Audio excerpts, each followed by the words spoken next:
Welcome back, Dave and John. Really good to be back. Sorry I missed the last one. Alex, we did that because John and I always talk over each other. So, yes, it is wonderful to be back. And, John, we finally did it. Lyssandra can't, wag her finger at it because we did it this Now time. she's going to say we've changed the format. We've changed completely format, yeah. We've added another minute for them to delay. Listen, we'll see how it goes next week. Don't get ahead of yourselves over there. Today, we're joined by a guest we're very excited for, Alex Saer, CEO of Cercarbono. Welcome, Alex. Thank you very much, Lyssandra, John, and David, and thank you for having me here and for inviting me to this really important conversation. The focus of today's conversation is everything certification, evolving carbon markets, renewable energy credits in emerging economies. So to start us off, could you give us a bit of background of Cercarbono? Cercarbono is one of the most important certification standards worldwide. Right now, we are the biggest from Latin and also biggest worldwide. We are constantly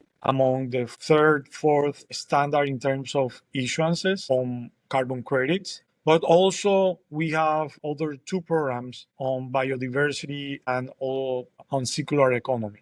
So we certify projects in the environmental area which wants to reach or have carbon credits, biodiversity credits, and also circular economy credits. And why is it certification of offsets and renewable energy credits important for our listeners? So certification is pretty important because it allows you to bring transparency, credibility, and accountability to the market. So when an action or a project is certificate, that means that we ensure as certification bodies that the project is generating credits that are delivering real, measurable, and additional climate benefits, and that those benefits are also traceable and are verifiable. So, as certification bodies, we put the rules on how a project should be certified, how a baseline should be calculated, how a monitoring system should be put in place. And then all this is validated and verified by a third party, which really give a robust mechanism to say that that carbon credit is a real measure and it's real and it was mitigated and it was reduced depending on the activity. That credit has all the traceability in order to prevent double counting issues or double claiming issues, that the credit is not used twice or that the credit is not produced twice in the same activity. That's why certification is key, and a good certification is key in this carbon market. Alex, this is really important stuff. And so I wonder if you can share, because you have a wealth of knowledge and background in this, what is the process of certifying a carbon offset? So everything starts with certification standards. So, for example, Cercarbono. As Cercarbono, we have protocol, procedures, and methodologies. So all that package of normative documents tells you how a project should be certified. And that protocol, procedures, and methodology tells the project developer the requirements that they need to meet in order to certify the projects, the methods in the methodology to calculate their mitigation activities or the reduction of that emissions or the capture or remotion of that activities and all the data that the project is producing. So the owners or the holders need to choose the right standard for their needs. Then when they choose the right standard, they need to choose as well as the methodology. There are many methodologies for different activities. For example, you can have methodology for certifying renewable energy projects, or you have methodologies for certifying biochar projects, or you have methodologies for certifying of reforestation projects. And what the methodology tells is basically how do you calculate the baseline of the project, the business as usual scenario, and then how you can calculate the emission reductions or the removals in this case. So when you choose the standard and you choose the methodology, you list or register your project into a standard, for example, in Cercarbono. So you need to work, and what we tell is a PDD, a project design document, in which you put all the description of the projects based on the protocol, procedures, and the methodology of the standard. So you put the PDD, and that PDD goes into a public comments period. So in order to give transparency and give people and stakeholders the opportunity to comment on the project. That's like a process of 30 days. And when that process is completed, it goes to a third party validation and verification. This is pretty important because it's a party that is different than the standard and different than the project developer or holder that validates that the project complies with the standard rules, the amount of credits that the project is claiming based on their calculations. So it's a third party, which is called the validation and verification body, who really dig deep on the PDD and all the requirements of the project. The certification is also done through the whole process. And that's one of the main differences on Cercarbono because we are pretty hands-on on the whole process. We work with the BBB, we work with the project developer in order to identify possible gaps or possible requests that should be met by the project developer in order to have a really solid project at the end.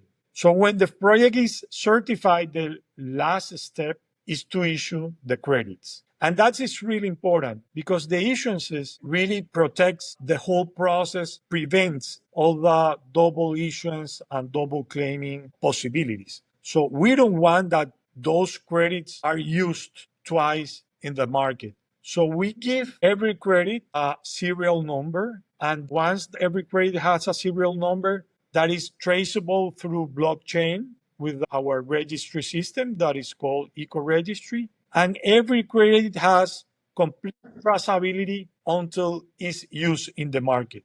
When a credit is used in the market, that means that it's retired. So we block that credit into the blockchain that cannot be used in the future for other purposes. So that really locks the system and prevents that, the same credit is being used for multiple users in this time. So that is called the registry system. And that's really important because in our registry, you can identify each user of each credit that is being issued under Cercarbono standard. Prior to coming on to this podcast, I had a quick look at your website, and I did see that you, if I'm right, you can download the methodologies from your website if you want to have a look at them. Yeah, in fact, that's one of the requirements or the main characteristics of a solid standard to have complete transparency. So you can download the protocol, the procedures, all the methodologies in order to run your projects and to design your projects.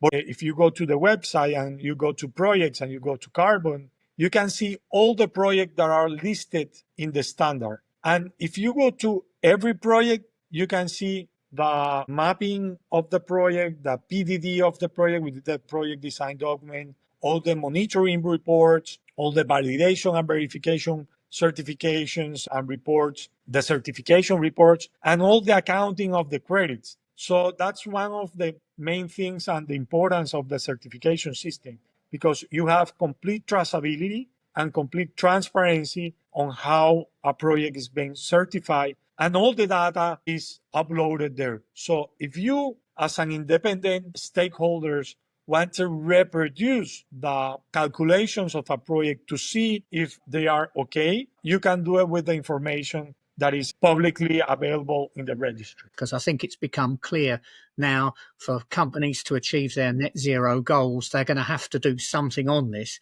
But I think the problem for people at the moment is that there are a number of standards and protocols out there for carbon credits.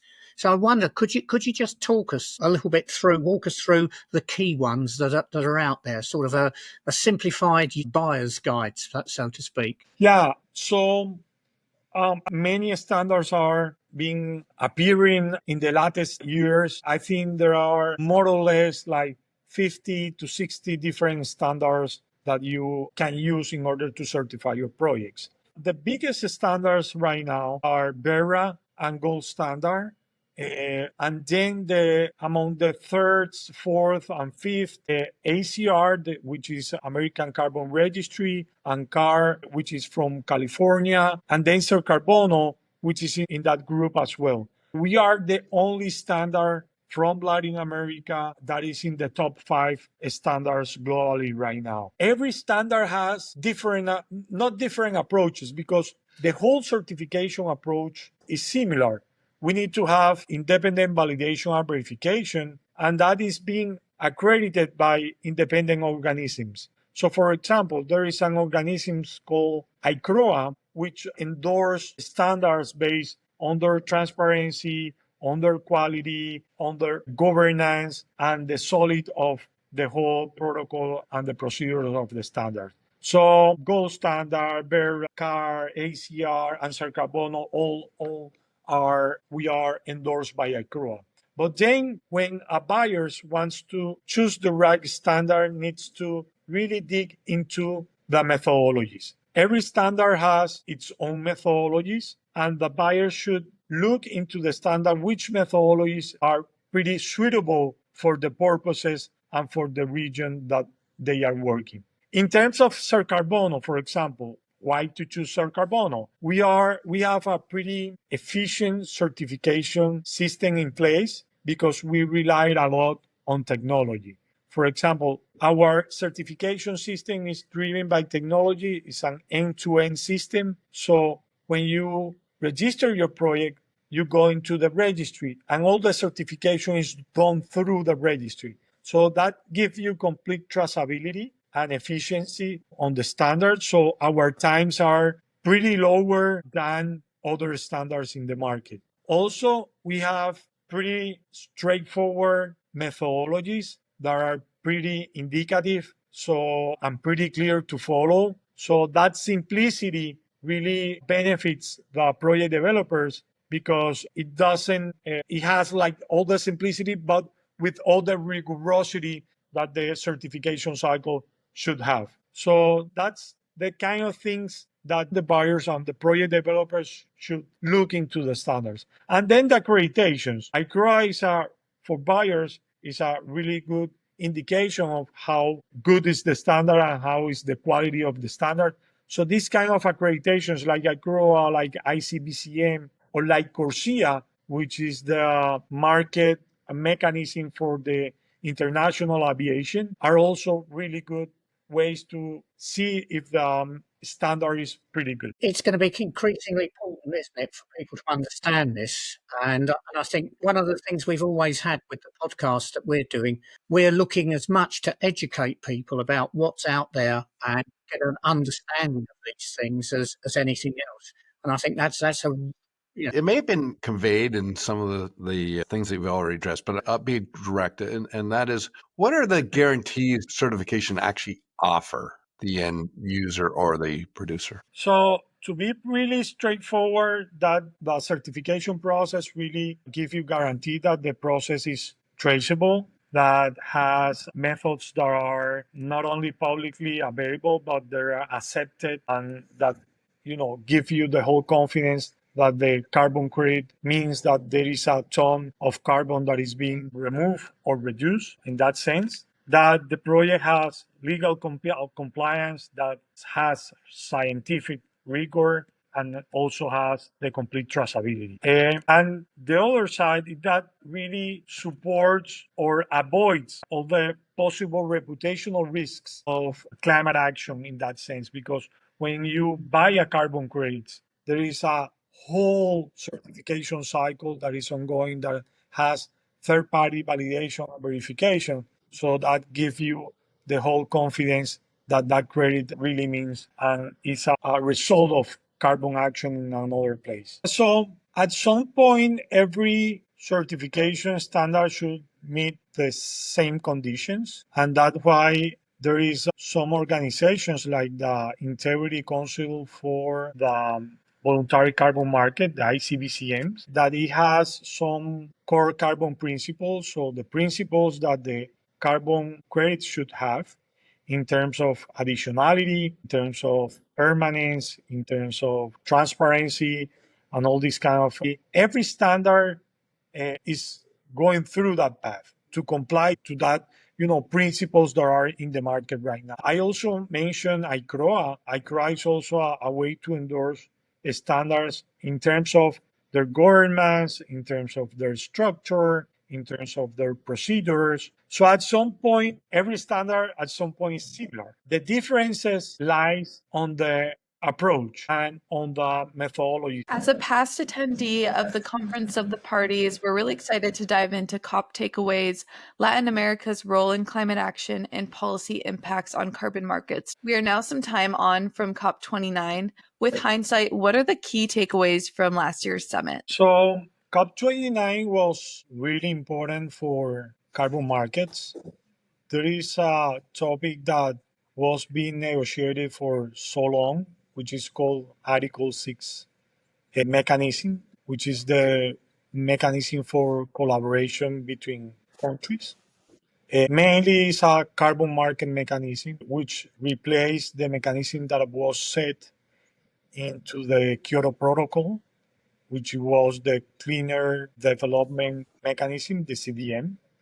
So that was replaced by the Article 6 mechanism, which is a new one that has like three main parts.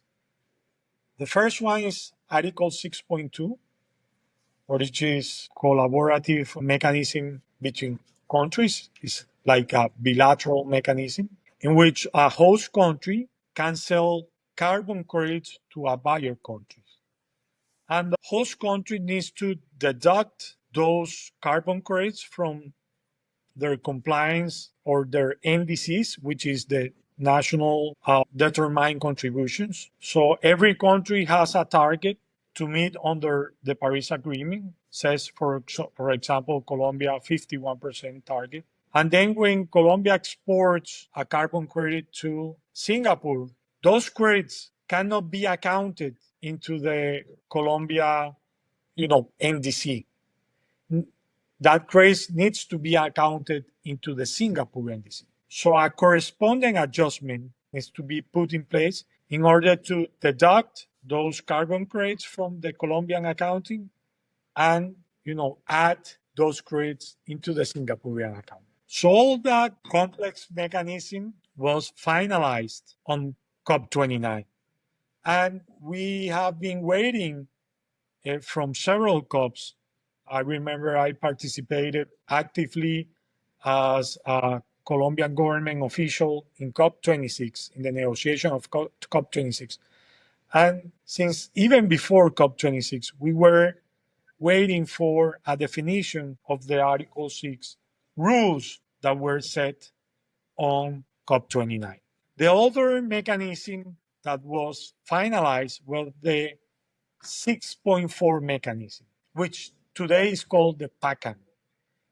I know there is a lot of acronyms in the carbon market, but that replaced the clean development mechanism from the Kyoto Protocol. That is a multilateral, centralized mechanism by the convention, in which the convention acts as the standard body, has its own methodology, and certify the credits. And those credits will be in an international registry that can be sold to countries or to companies. So that's more like a multilateral mechanism, the 6.4. And the 6.8 mechanism, which is a non-market mechanism, which is a way also to channel funds into countries in order to implement action that are not going through the carbon market or through the 6.4 or the 6.2 mechanism. So that was, I think, the most important outcome from COP29, because right now, all the countries having all the rules set up in the convention, all the countries are working in their own rules, in the national laws or national decrees, in order to operationalize Article 6.2 and Article 6.4 mechanism under the Climate Change Convention. What is the main thing here that the countries are working right now on? How are they going to authorize projects to go through 6.2 or 6.4? And how are they going to put all the accounting system to the dock or add those credits that are being exported or imported? And how are they going to do the corresponding adjustment into their national determined contributions or the document that they send to the convention about their climate action targets? So it's kind of complex, and that is taking some time, but we have seen a lot of movement on the countries to put in place. How does COP30 build on the outcomes of COP29's climate and biodiversity discussions? It's going to be pretty interesting since there are many things around COP30. It's going to be happening in Brazil, which is pretty important. It has a lot of potential on nature-based solutions. One thing that has been a topic among the COPs is how the climate change COP could really integrate with the biodiversity COP and how biodiversity plays an important role in climate action and how the goals on biodiversity at some point should merge also the goals on climate action. On climate action, there is an important principle that is called the non-net harm. So when projects are being developed for carbon markets, you need to ensure that those projects do non-net harm to the atmosphere and to your context, the local context and geographical context, and to your ecosystem. So we have seen important rise on the attention on nature-based solutions on the carbon market, mainly reforestation, restoration activities, conservation activities, blue carbon activities around coastal marine ecosystems. So having the biodiversity variable into the carbon activities is going to be really important and is gaining a lot of attention. And that's at some point, David, respond to your question, because being a COP that is going to happen in Brazil, in which conservation activities are really important, RED Plus, for example, which is our reduction emissions from deforestation and degradation mitigation. These kind of projects are really important in the Brazilian context. There are a lot of efforts from Brazil to give a push into these kind of projects.